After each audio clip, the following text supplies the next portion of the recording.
There's another one you don't want to hear. Frankly, neither do I. 1, 2, 3, set,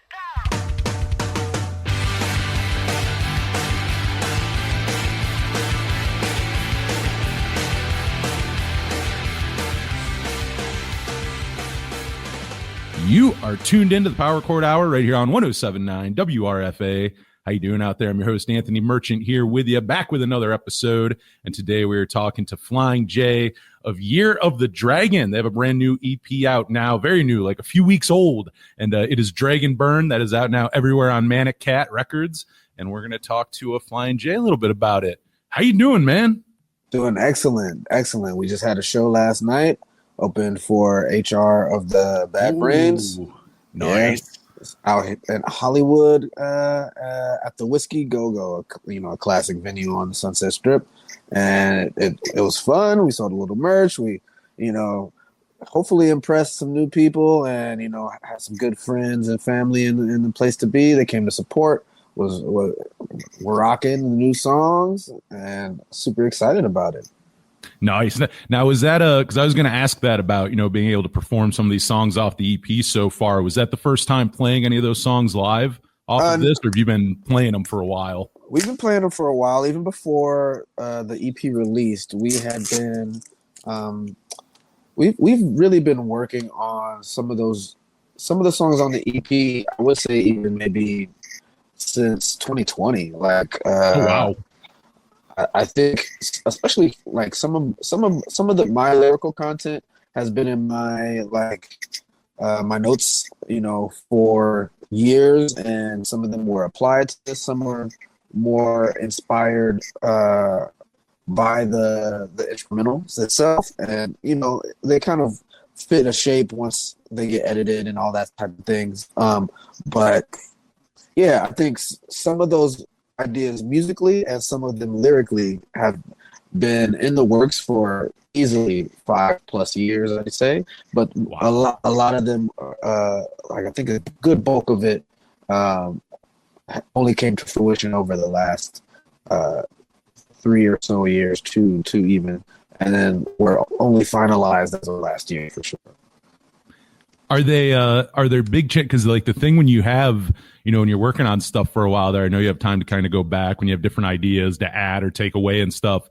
Did any of those things change drastically from like some of those ideas that started back in like 2020 to what we hear now? Like, was there anything that changed crazy different where you're like, oh my God, you wouldn't even be able to like know it was the same song if you heard the original version? No, I can't say that it was that far off. But definitely, like, at least from a lyrical standpoint, because I am one of the vocalists, along with me and Dirty Walt from Fishbone. He's an original member. I came into Fishbone about 2009 and left around 2018.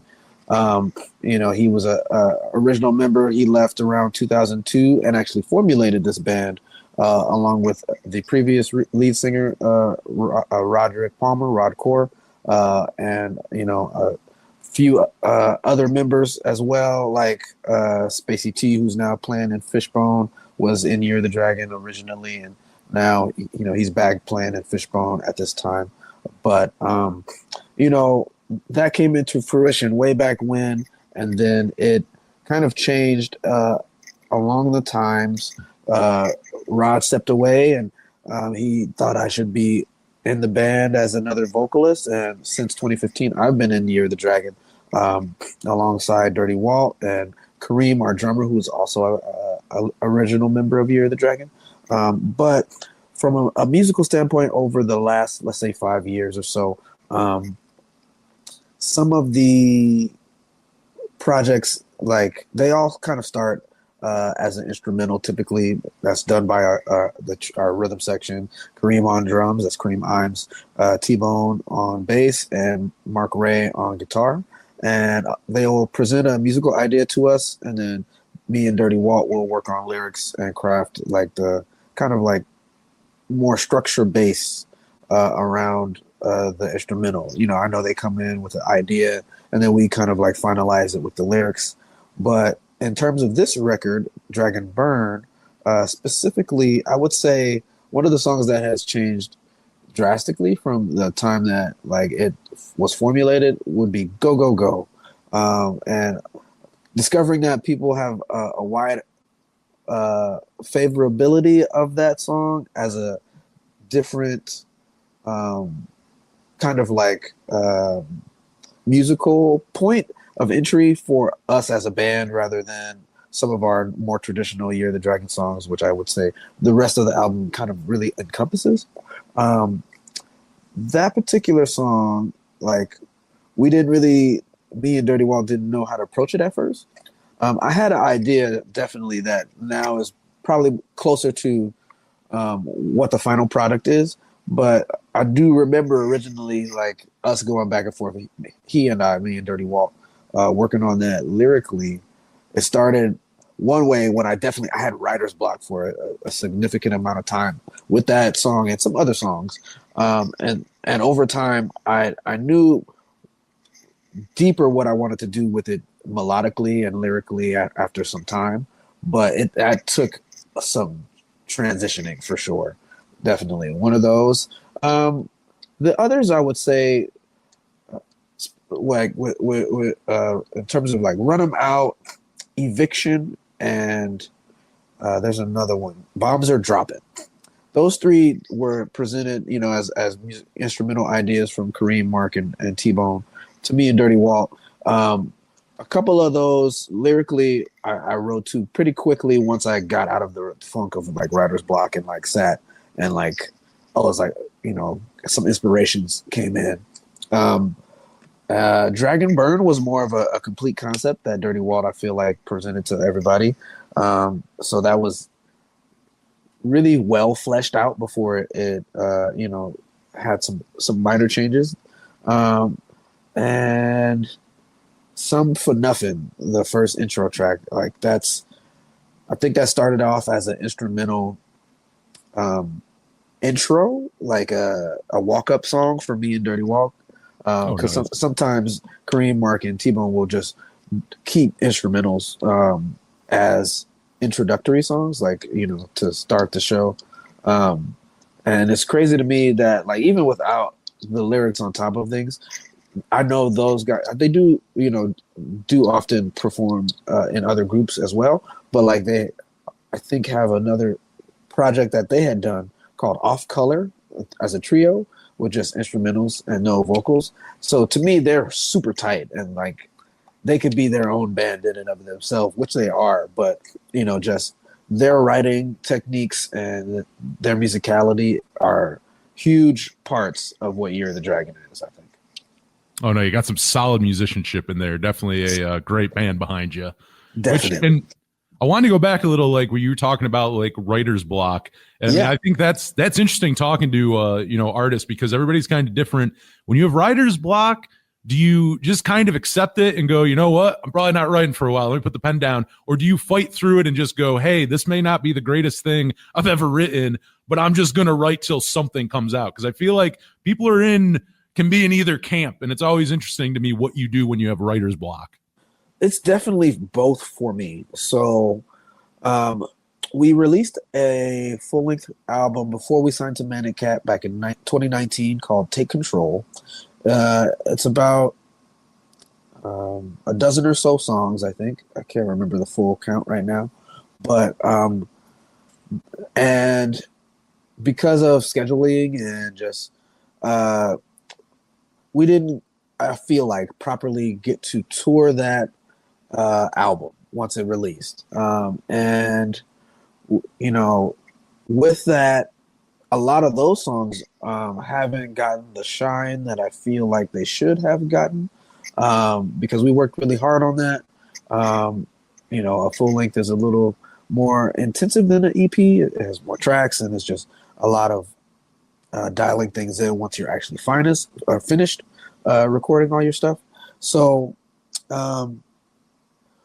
with that, we just kept moving forward creatively. Like, even now we just released our EP, but there are tracks that didn't make the EP and will possibly be crafted into part of another EP or full length in the future. And for the writer's block process that I had for, let's say, Go Go Go specifically, I set that aside for some time because we had released an album in 2019. We didn't need to rush to put out another one. It didn't seem collectively that we had that in mind. If we had a deadline that we needed to reach and a target that was more concrete, I definitely would have worked through what I needed to and like collaborated a little more to make sure that I could create in that sense. But for that, since I knew we had some time, I was able to put that aside and then work through it in some time and live a little life, try to step away from forcing myself into a situation. But there are times when you got to do both. You got to be flexible. I definitely believe that. No, definitely. I would definitely agree with that. The like songwriting, which you were talking about a minute ago too, like comparing songwriting in Year of the Dragon and then kind of the songwriting process of how Year of the Dragon song gets made and then what that process kind of looked like when you were in Fishbone. Like, are they similar? Are they different? Like that behind the scenes of songwriting, is it like a totally different process and everything? I think so. So unfortunately, I never got the opportunity to, from the ground up, craft a Fishbone song with everybody in the same room. There were times when I was in the band where we were headed in that direction, but I only got to do 2 EPs, of which one came out in 2012 or 2011, called Crazy Glue. And another EP that came out in like 2014 called Intrinsically Intertwined. So no full lengths for me under my belt, sadly. But from what I understand about our writing process then, there were some songs that had already been established. Some of the Crazy Glue stuff was originally crafted in the 90s, early, like under a time when Fishbone had been working with like the producer Dallas Austin, who's done a million things with a different kind of genre, like that's kind of unique to like R&B and hip hop, I would say. It's centralized in Atlanta, but so I think some of those songs, maybe like one, it could be more. I can't remember for sure off the top of my head, but that definitely had a huge influence, I think, in the crafting and original presentation of those songs versus later. Intrinsically Intertwined, I feel like, mainly kind of consisted of a writing process between Norwood Fisher and Angelo on some different songs, but along with Rocky George. I think he has a huge influence, and John Stewart, the drummer at the time, having an influence like as a core rhythm section and Angelo being the lead. I don't know how much Walt would say. He would be such more of a expert to speak about their writing process.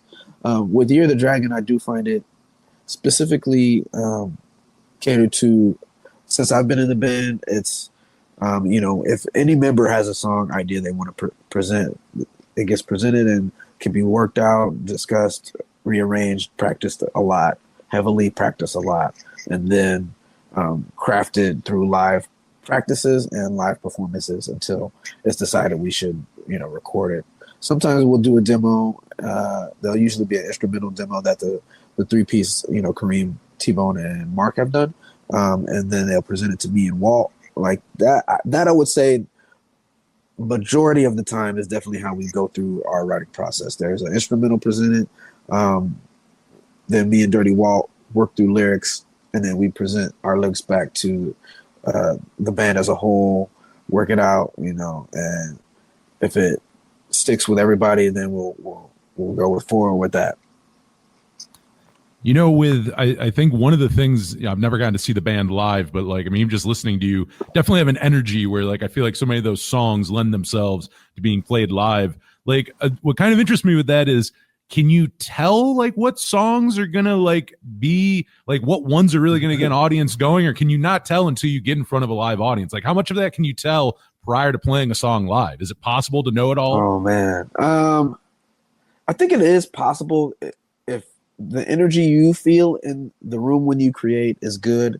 the energy that you feel in the room where you kind of envision yourself in front of that audience. So whenever I'm like rehearsing with the fellas or we're working out on a new song idea, I mean, heck, there's one that we didn't unfortunately get to play yesterday. It's honestly, I'm trying to get more used to playing it because like it requires a lot of thought for me currently to perform the lyrics in a way that like I don't forget or stumble. And with that, it did make the EP, but it is a song that I feel has a much higher energy, even from the demo that we did to the live performance. And we were just speaking about it, not knowing, I think it's a divided kind of, I would say, reaction from people who are current fans and people who have never seen us live. They both kind of, don't either know what to expect sometimes, but some people do, they especially if they followed us for quite some time. And I actually have thought that they wouldn't necessarily enjoy that song, but some people are like really love it. Some people just, maybe don't have that same reaction. Is kind of like split. Recording it, at least the demo anyway, recording the like verses and chorus and everything. Once I settled into a format and an idea, I felt as if it would be well received, and still, honestly, not my favorite. It is growing on me, and it does help to have had that like vision that like, oh man, people should really enjoy this. I don't enjoy it as much, but like I think people who enjoy our music would enjoy this. And our manager Rod, like he really loves that particular song wholeheartedly, and every time it's in the set, he's super happy. I'm kind of cool to at this point not play it, if we got to cut something for time sake or whatever. And so it's kind of like a joke for myself that I think about it that way, even though when I was writing the lyrics, I knew that I think people would dig it. And so it's still, sometimes I'm really surprised by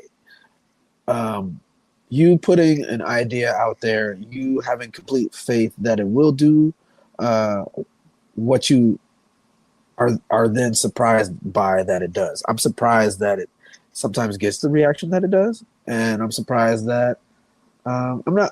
If nobody loved it, I wouldn't really be surprised by that. But people loving it, even though I thought people would love it, still surprises me. It's surreal in that way.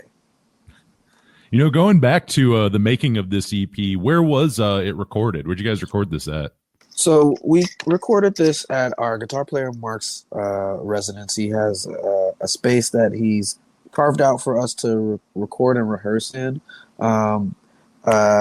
And over, I think maybe the last 6 or so years, we kind of exclusively record and rehearse there. It's like home, we don't have to go too far, to collaborate and work through things there. It's a beautiful spot to be in, very close knit for us, in-house. And that's a luxury that a lot of people don't have. So I'm very grateful for that. The mixing mastering was done through Manic Kat's amazing team. For having your own place to kind of rehearse and record, was this all recorded in one shot, or does that mean you guys kind of like take your time? You know what I mean? Maybe record a little here, record a little there, or was it kind of like, oh, hey, let's take like a week and record all of this? Like how was it kind of recorded in that sense? Man, it definitely took some months. I'd say months, like for sure, because Like I said, some things changed, structurally for the music in terms of instrumentals over time. Some things required like more changes with lyrics. We had to re-record some things here and there. Definitely for that process, it couldn't be done so straightforward over like a small amount of time. Even though a lot of the music was like finalized, like I said, we recorded much more than just the 6 tracks. We had to cut a lot of other songs that I feel like are also really strong songs that I would love for all of them to come out at one point. Some things I think take some time to really feel like it's ready. Musically, definitely. Lyrically, especially. And yeah, this was a process. It took a while. It took a while. No, I like the end result though. I think it came out. I think it came out really good. Yeah. It does as a nice energy. I would, and again, like I don't know how much you think of that stuff before you play, but like listening to it, I'm like, oh yeah, I could hear this stuff live. I'm like, I could see getting really pumped hearing this in a live setting. It makes me feel the same way. Like nice. Even from like I could probably be out of dead sleep at like 7:30 and hit the stage at 7:45, and then immediately turn it on like a light switch. Yeah, definitely. Nice. From the downbeat, and then my adrenaline's pumped up, and then I gotta wait for that to die. Were you playing like when you got into the band with Year of the Dragon? I mean, were you playing shows pretty instantly? I mean, was it like showtime right away, or were you not playing gigs instantly? So with Year of the Dragon, I was still actively in Fishbone at the time. So me and Dirty Walt were in the band at the time when I joined Year of the Dragon. So like we were pretty kind of consistently busy, but we had enough time to work on this. And then I also was playing, and I still do, in another Fishbone related project, and that's Norwood's Trulio Disgracias. Funk-driven, improvisationally driven funk band. That's he's been doing since the 80s. And for me, I just love music, and so I know that creative outlet was super beneficial for me. Rod had approached me with the idea to, enter the band once he was considering stepping away from music completely at the time. And I auditioned. So I learned however many songs I needed to, and went into the previous rehearsal space that they used to occupy around 2015 or 2014, whenever that was. I think it was 2014. Yeah, it might have been that long ago. And it took a while through the rehearsal space to really feel comfortable before we actually performed a show. And then I think my first show was about 10 years ago. I think we might have had the anniversary of that. I should probably post some footage for that. But we did like an in-studio live performance at a good friend of mine's, Adam Fuller's studio in San Pedro. And we taped it, live recorded it. I don't think we've ever released anything from that yet. Oh, really? I'm sitting on a hard drive as we speak, probably like looking over to my left. There's a hard drive with that material sitting there, and in my Dropbox. But I'm just thinking about that. Like, I don't know. I guess I just wait. I don't know. We'll have to discuss as a band what to do with some of that stuff. But it took a while. I'm still, a professional at the end of the day, but as a vocalist, I've been doing this for 10 years in this band as a vocalist, and it's the only band where I don't perform with my main instrument, which is the trombone. And I don't take it for granted. I'm very grateful for it. It just has taken me a long time to feel even remotely comfortable in the same realm. So for that process, once I joined the band, I definitely needed time to work things out in rehearsal. And we wrote new stuff during that time anyway. And we released an EP way back then. It's probably 10 years old now, called Rise of the Dragon, 9 or 10 years old. Just a 4-song EP. That's my foray into the Year of the Dragon, like, and an introduction as to, who I am today in Year of the Dragon, for sure. Being in Year of the Dragon now for, I guess it'd be over a decade. Does it feel like it's been that long, or does it not feel like that yet? Like when you're like talking about that, having a hard drive from playing that show all those years ago, like, does it feel that long or no? It does, but it doesn't, because, it feels like we're just really getting started, at least with me in the band, even though I've been in this band for a decade. And I say that because there was a lot of upward momentum in Year of the Dragon before Rod had to step away. And once a change happened, it felt like we kind of had to take some steps back and do some grinding. And that grinding definitely feels like it has paid off over all this time. And we're now back with the upward momentum. I really do attribute that to a lot of Rod's hard work and the beautiful people over at Manic Kat Records for kind of recognizing our unique sound in a space that's kind of occupied by a lot of more traditional sounding groups. A lot of people, when they first listen to Year of the Dragon, especially the newer the newer songs, even some of the more classic stuff from 02, 06 all the way to 15 when Rod left, I think they get a sense of, oh man, I don't really know what to think about this band, but that wasn't the sound I expected you guys to make. And then, especially from a live standpoint, they usually are amped up. They're full of energy following our show, really happy with the performance, love the high energy, maybe they don't understand what we're saying, but I don't think most people do from a live standpoint when they see a band, unless they know, it's a legacy act. So for that, like, I am finding this to be a surreal experience. Yeah, it is both. Oh my God, it's been a decade that I've been doing this. That's a long time.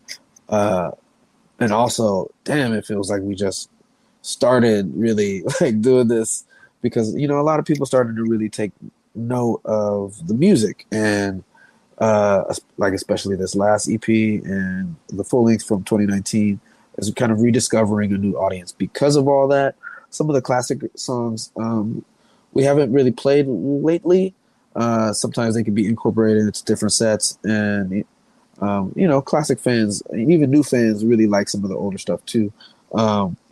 So it rediscovers those things. But just as me as a vocalist, it's both new and old, and it's just a real surreal experience for me, because I never expected this at all for myself in any capacity as a vocalist, to be doing music professionally in that setting. Do you have, with Year of the Dragon, like, do you have any, like, for you, active goals or like things you would like the band to accomplish? Or you kind of more like go with the flow? Definitely. Just you have things you would like to see the band do? Yeah, most definitely. Like, we are playing a festival next month in Seattle, September 13th, along with Living Color, called Black and Loud Festival. So being able to leave the SoCal area, tour outside of SoCal, outside of the state, has been a consistent goal. We for me, my first show out of the state was last year in New York, where we actually played the Brooklyn Monarch, and that was my first time meeting Manic Kat for the first time. And we decided then that we were gonna go through with signing to their label, so I'd like to continue that upward movement. That's definitely one of my goals, and I feel like the other fellas have some similar goals. They really want us to go as far as we can, sell as many records as we can, as much merch as we can, and really like to be able to do this more often, to be able to play in places that I've never played with Year of the Dragon, to continue to share the music with people who become fans and people who have already been fans just in other locations who haven't been able to see us live. Nice. No, definitely. Again, I'd love to catch you guys live. And I'm in the New York side, so yeah, got to come to do an East Coast run. Come on over here and play some some shows. That's definitely a goal right there, to be able to tour with this music. Well, I mean, the new EP is out. What does the rest of 2025 look like for Year of the Dragon, and you as well? I mean, I don't know if you have anything else that you're working on for the rest of the year too. What's 2025 looking like? Oh man, so the rest of this year, for Year of the Dragon specifically, trying to do more shows, play consistently. Like I said, we have the Black and Loud Festival next month. That's September 13th in Seattle, playing the Crocodile up there. But attached to the bill is Living Color.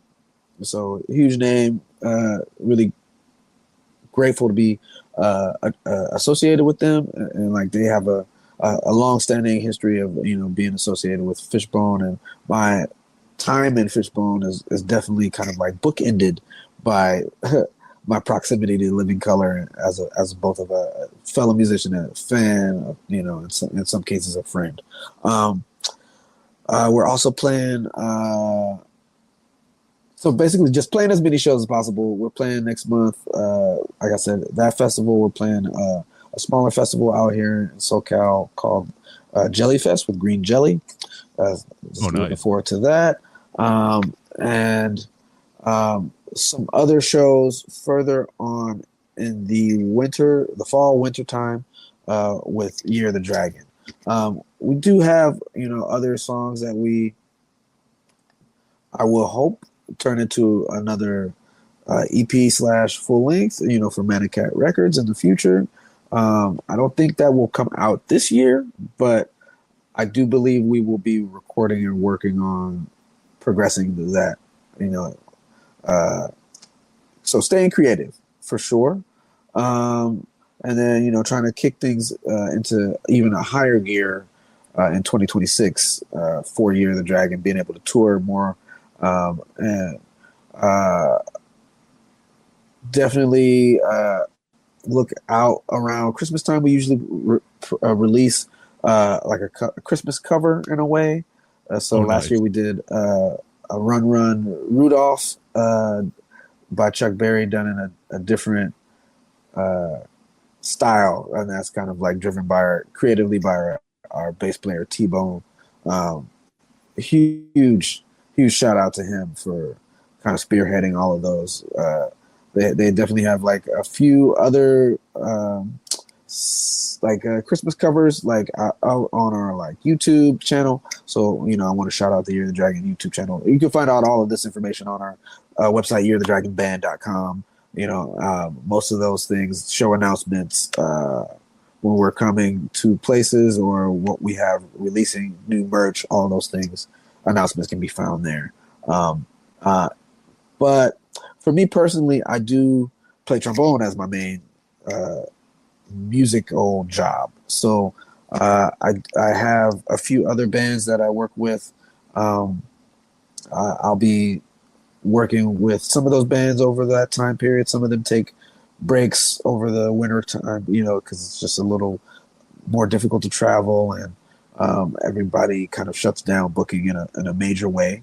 I'll be working with Norwood's, Trulio Disgracias here and there. I'll be working with my other band that I'm also a lead for called Electric Gremlin. We have some shows coming up, but I also try to push that to release music. So I have some material that hopefully will come out with that in the future. And then as many for hire things that I can kind of squeeze in with some various ska bands or funk groups, reggae, any kind of trombone needed for any kind of projects. I've done orchestral, jazz, of course, reggae, funk, R&B, hip hop, anything that I can do playing the trombone, I really enjoy. So I will be doing some of that later on throughout the year for the rest of 2025. But I've tried to carve out as much real time for Year of the Dragon as I possibly can so we can continue on this upward momentum into 2026. So for all your listeners and watchers out there, please follow Year of the Dragon for more updates. That's YOTD official on Instagram, Year of the Dragon on Facebook, yearofthedragonband.com as our website. We have a YouTube, a TikTok, all of those things. You know, you can find all our music wherever music is found. We do have CDs of Dragon Burn coming out very soon, but you can also order them now from Walmart or Amazon already. And hoping to bring the music to as many people as possible. That's definitely the biggest goal, I would say, for me and the rest of the band. Nice. And yeah, you sound busy. Your schedule sounds beyond just Year of the Dragon. Yeah, my God. Yeah, man. You're busy. I haven't had a free week. The summertime is the busiest, so I haven't had a free week. I can imagine. And probably, I don't know, a couple of months at this point. Like, I'm either doing a show in one band, traveling, or, you know, like we just had a Year of the Dragon show yesterday. We just had a Year of the Dragon show before that, about a week and a half ago. And this past weekend, I had three different shows with three different bands playing three different genres of music in 2 days. So 2 shows in one day, and then one show that was three different genres of music. Oh my!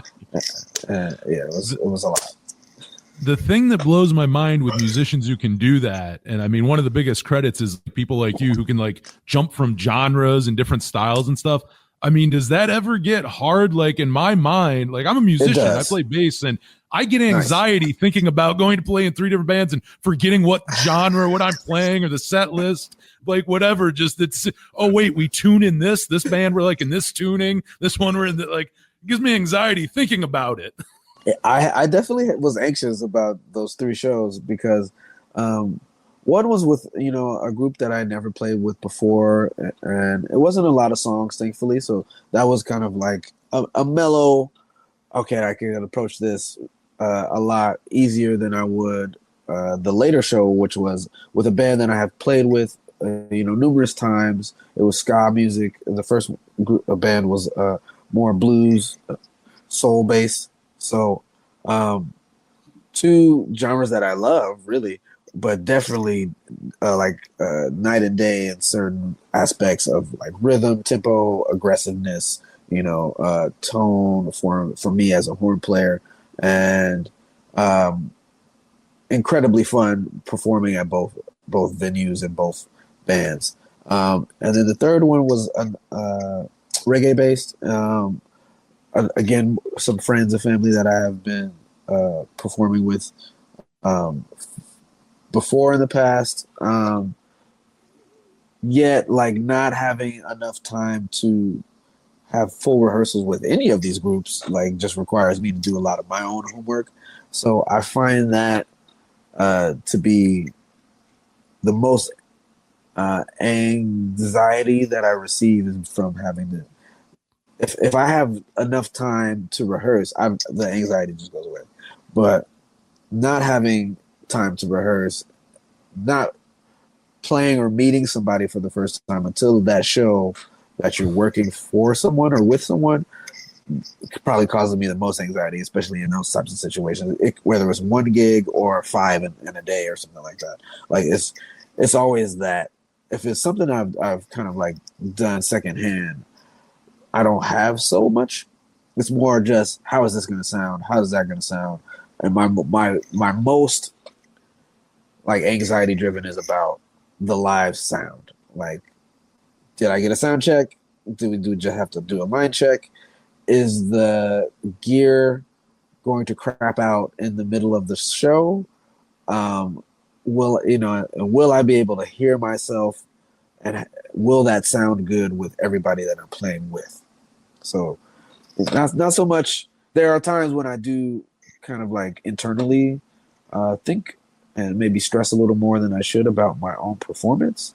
But doing this for so many years, I definitely don't get like stage fright, but I definitely wonder about how something will sound to a listener. And then almost immediately after like a show, I kind of obsess about how I did, what sounded good.